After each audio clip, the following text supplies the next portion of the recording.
പാലക്കാട് മണ്ഡലത്തിൽ ബിജെപിയും സിപിഎമ്മും തമ്മിൽ അവിശുദ്ധ കൂട്ടുകെട്ടുണ്ടെന്ന ഗുരുതര ആരോപണവുമായി യുഡിഎഫ് പ്രചാരണ രംഗത്തെ സജീവ സാന്നിധ്യമായ നടൻ രമേശ് പിഷാരടി രംഗത്ത് വന്നു. പാലക്കാട്ടെ ബിജെപി സിപിഎം ബന്ധം ഒരു പരസ്യമായ രഹസ്യമാണെന്ന് രമേശ് പിഷാരടി മാധ്യമങ്ങളോട് പറഞ്ഞു. പാലക്കാട് മാത്രമല്ല, പണ്ട് പാലായിലും ഈ കൂട്ടുകെട്ട് പ്രകടമായിരുന്നുവെന്നാണ് അദ്ദേഹം പരിഹസിച്ചത്. ബിജെപിയെ ജയിപ്പിക്കുവാൻ സിപിഎം തിരശ്ശീലയ്ക്ക് പിന്നിൽ ഡീലുകൾ ഉറപ്പിച്ചിരിക്കുകയാണെന്ന പ്രതിപക്ഷ നേതാവ് വി.ഡി. സതീശന്റെ ആരോപണത്തിന് പിന്നാലെയാണ് പിഷാരടിയുടെ ഈ പ്രതികരണം. തന്റെ സിനിമാ സുഹൃത്തുക്കളെ പാലക്കാട്ടെ പ്രചാരണത്തിന് കൊണ്ടുവരില്ലെന്നും അദ്ദേഹം വ്യക്തമാക്കി. രാഷ്ട്രീയ നിലപാടുകളുടെ പേരിൽ സഹപ്രവർത്തകരെ സൈബർ ആക്രമണത്തിന് വിട്ടുകൊടുക്കുവാൻ താൻ ആഗ്രഹിക്കുന്നില്ല എന്നും പിഷാരടി കൂട്ടിച്ചേർത്തു. രാഹുൽ മാങ്കുട്ടത്തിലുമായി ബന്ധപ്പെട്ട വിവാദങ്ങൾ തെരഞ്ഞെടുപ്പിൽ യുഡിഎഫിന് തിരിച്ചടിയാകില്ലെന്നും വൻ ഭൂരിപക്ഷത്തോടെ വിജയിക്കുമെന്നുമാണ് അദ്ദേഹം ആത്മവിശ്വാസം പ്രകടിപ്പിച്ചത്. എന്നാൽ ഇത്തരം ആരോപണങ്ങൾ തങ്ങളുടെ വിജയ സാധ്യത കണ്ട് ഭയന്നാണെന്നാണ് എൽഡിഎഫ് സ്ഥാനാർത്ഥി എൻ.എം.ആർ. റസാഖിന്റെയും ബിജെപി സ്ഥാനാർത്ഥി ശോഭാ സുരേന്ദ്രന്റെയും മറുപടി. ഹോട്ടൽ വ്യവസായി എന്ന നിലയിലുള്ള എൻ.എം.ആർ. റസാഖിന്റെ വ്യക്തിബന്ധങ്ങളും ശോഭാ സുരേന്ദ്രന്റെ കരുത്തുറ്റ പ്രചാരണവും മണ്ഡലത്തിൽ ത്രികോണ മത്സരമാണ് ഘടിപ്പിക്കുന്നത്. വികസനവും രാഷ്ട്രീയ ധാരണകളും ചർച്ചയാകുന്ന പാലക്കാട് ആര് വാഴുമെന്ന് കാത്തിരുന്ന് തന്നെ കാണേണ്ടി വരും. പാലക്കാട്ടെ വോട്ടർമാരുടെ മനസ്സ് ആർക്കൊപ്പമാണെന്ന് അറിയുവാൻ ഇനി കുറച്ചു ദിവസങ്ങൾ മാത്രമാണ് ബാക്കി. ബിജെപി സിപിഎം അന്തർധാര എന്ന യുഡിഎഫ് ആരോപണം വോട്ടായി മാറുമോ എന്നതാണ് ഇനി രാഷ്ട്രീയ കേരളം ഉറ്റുനോക്കുന്നത്.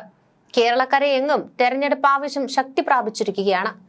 എപ്പോഴത്തെയും പോലെ ഇത്തവണയും സെലിബ്രിറ്റി സ്ഥാനാർത്ഥികളുണ്ട്. അക്കൂട്ടത്തിൽ മുൻപനാണ് രമേശ് പിഷാരടി. പാലക്കാട് നിയോജക മണ്ഡലത്തിൽ യുഡിഎഫ് സ്ഥാനാർത്ഥിയായാണ് രമേശ് പിഷാരടി മത്സരിക്കുന്നത്.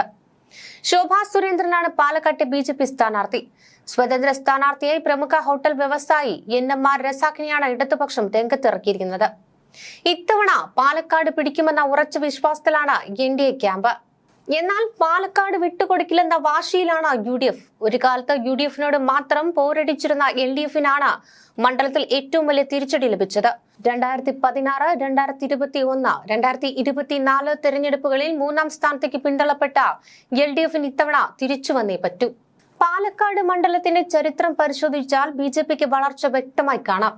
കഴിഞ്ഞ കുറെ വർഷങ്ങളായി കോൺഗ്രസും ബിജെപിയും തമ്മിലുള്ള നേരിട്ടുള്ള പോരാട്ടമാണ് ഇവിടെ നടക്കുന്നത്. 2011 വരെ എൽഡിഎഫും യുഡിഎഫും തമ്മിലായിരുന്നു പ്രധാന മത്സരം. എന്നാൽ 2016ഓടെ ചിത്രം മാറി.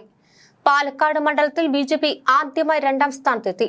ശോഭാ സുരേന്ദ്രൻ 40,000-ലധികം വോട്ടുകളാണ് പിടിച്ചത്.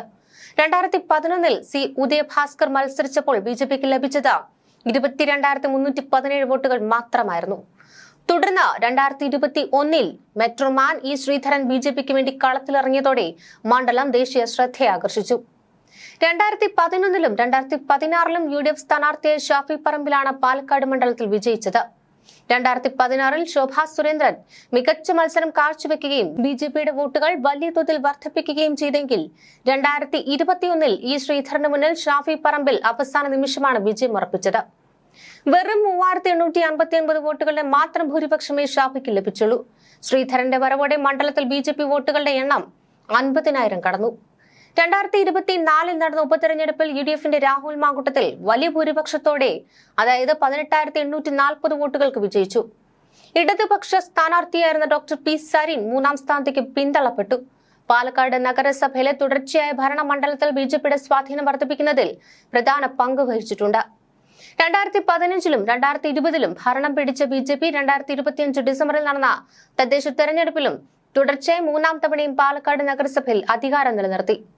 ഇത് നിയമസഭാ തെരഞ്ഞെടുപ്പിൽ വലിയ ഗുണം ചെയ്യുമെന്നാണ് ബിജെപി കണക്കുകൂട്ടുന്നത്. നഗര കേന്ദ്രീകൃതമായ വോട്ടുകളാണ് നിയമസഭാ തെരഞ്ഞെടുപ്പിലും ബിജെപിയുടെ കരുത്ത്. എന്നാൽ നഗരത്തിനു പുറത്തുള്ള പഞ്ചായത്തുകളിൽ ബിജെപിക്ക് ഇപ്പോഴും യുഡിഎഫിനെയോ എൽഡിഎഫിനെയോ മറികടക്കാനുള്ള സ്വാധീനം സ്വന്തമാക്കാൻ കഴിഞ്ഞിട്ടില്ല. ഇത്തവണ പാലക്കാട് വീണ്ടും ശോഭാ സുരേന്ദ്രനെ ഇറക്കിയാണ് ബിജെപി മണ്ഡലം പിടിക്കുവാൻ ശ്രമിക്കുന്നത്. ശോഭയുടെ സ്വീകാര്യത നിഷ്പക്ഷ വോട്ടുകൾ കൂടി ബിജെപിയുടെ അക്കൗണ്ടിലെത്തുമെന്നാണ് എൻ.ഡി.എയുടെ പ്രതീക്ഷ.